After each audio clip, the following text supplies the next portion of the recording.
আসসালামু আলাইকুম বন্ধুরা, আজ আমি রান্না করব মসুরের ডাউল এবং লাউ শাক। খুব সিম্পলভাবে রান্না করব। এখানে মসুরের ডাউল, পেঁয়াজ, রসুন, কাঁচামরিচ এবং কুচিয়ে রাখা রসুন, পেঁয়াজ দেখতে পাচ্ছেন। আমি চলে যাচ্ছি চুলাতে। এখানে একটা কড়াই নিয়ে নিয়েছি। এখানে আমি মসুরের ডাউলটা দিয়ে দিচ্ছি পরিমাণ মতো। এখানে পানি দিয়ে দিব আমি, যাতে ডাউলটা সিদ্ধ হয়ে যায়। এবং এখানে দিয়ে দিচ্ছি আগে থেকে কেটে রাখা পেঁয়াজ, রসুন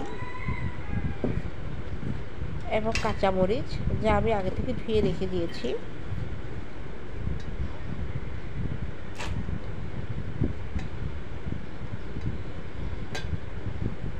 এবং এটাকে আমি কিছু সময়ের জন্য ঢেকে রাখবো, যাতে ডাউলটা ভালোভাবে সিদ্ধ হতে পারে।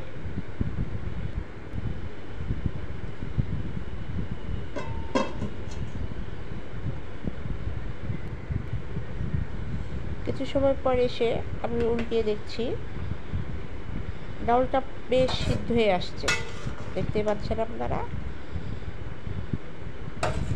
আমি আরও কিছু সময়ের জন্য ডাউলটা ঢেকে রাখবো।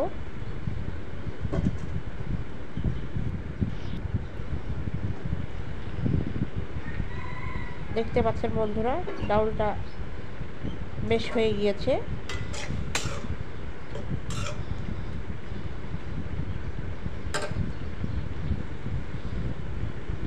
এটাকে একটু ভালো করে নেড়ে চেড়ে দিচ্ছি। এবং এর মধ্যে আমি দিয়ে দিব লাউ শাক, আগে থেকে কুটিয়ে ধুয়ে রেখেছিলাম, সেটা আমি এখন দিয়ে দিচ্ছি।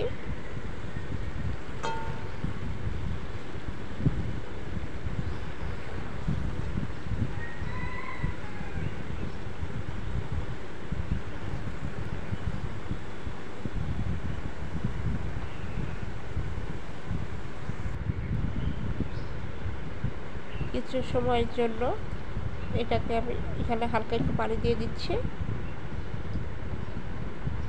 যাতে সিদ্ধটা ভালো করে হয়। এবং কিছু সময়ের জন্য আমি এটা ঢেকে রাখবো, যাতে ভালোভাবে সিদ্ধ হতে পারে।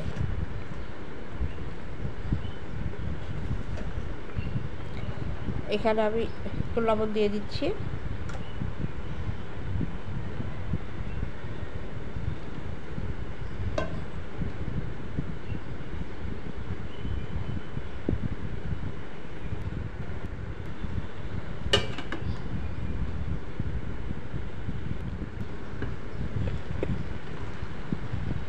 কিছু সময় পর উঠিয়ে দেখছি বেশ নরম হয়ে গিয়েছে শাকটা।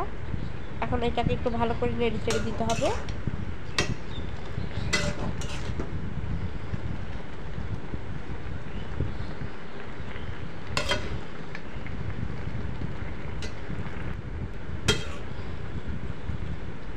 শাকটাকে আমি ভালোভাবে নেড়ে চেড়ে দিয়েছি।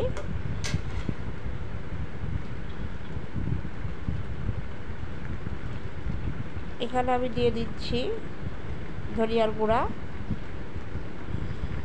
এবং কিছুটা হলুদ।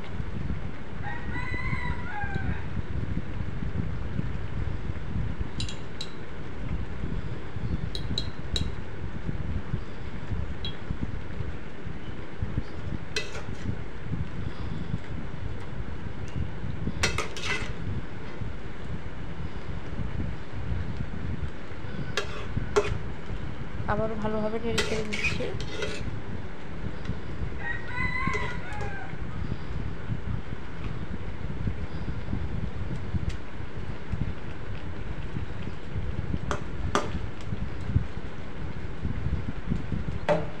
কিছু সময়ের জন্য এটা আমি ঢেকে রেখে দিব, যাতে আর একটু ভালোভাবে সিদ্ধ হতে পারে।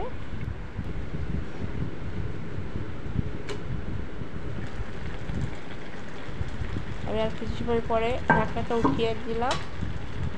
দেখতে পাচ্ছেন বেশ ভালোভাবে সিদ্ধটা হয়ে গিয়েছে। এটাকে এখন ভালো করে নেড়ে দিতে হবে।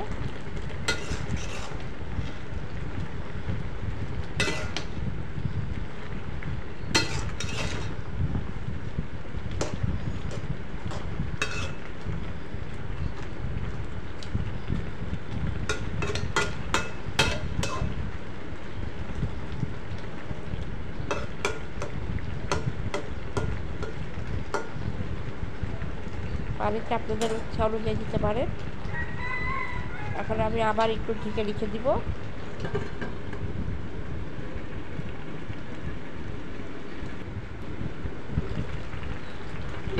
কিছু সময় পর আমি আবার ঢাকনাটা তুলে দিলাম।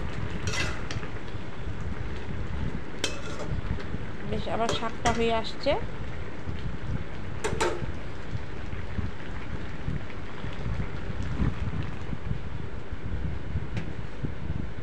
এখন একে আমি নামিয়ে রেখে দিব। কড়াই দিয়ে দিলাম। এখানে আমি সামান্য পরিমাণ তেল দিয়ে দিচ্ছি।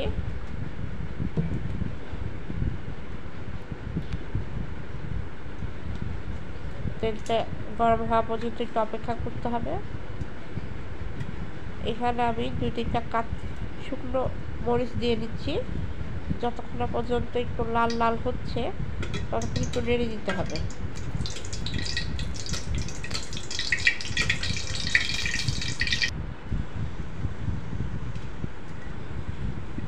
বেশ লাল লাল হয়ে আসছে। এখন আমি পেঁয়াজ কুচি এবং রসুন কুচি এর মধ্যে দিয়ে দিব।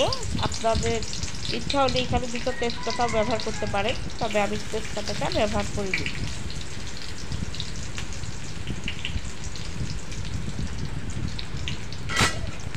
পেঁয়াজটা একটু নেড়ে চেড়ে দিতে হবে।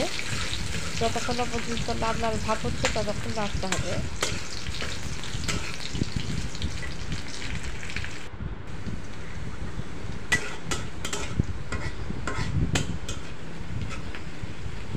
পেঁয়াজটা বেশ নরম হয়ে আসছে।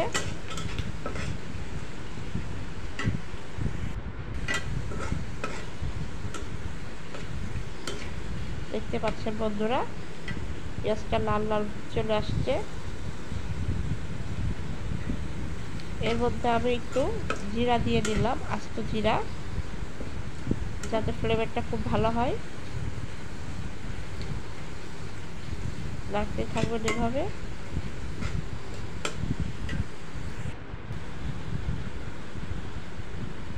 এবং আমি এখানে ঢেলে দিচ্ছি,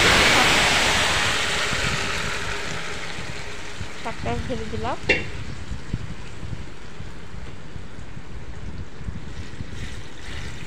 এটাকে ভালোভাবে নেড়ে চেড়ে দিতে হবে। খুব সিম্পলভাবে এটা রান্না হয়ে গেল। এটা খেতে কিন্তু খুবই অসাধারণ লাগে। বাসায় এভাবে ট্রাই করে দেখবেন, আশা করছি আপনাদের ভালো লাগবে। খুব কম ঝামেলায় এবং তাড়াতাড়ি রান্না হয়ে যায় এবং তেল মশলাপাতিও খুব কম লাগে। আমার খুবই ভালো লাগে। আপনারা বাসায় ট্রাই করবেন। ভালো থাকবেন। আসসালামু আলাইকুম।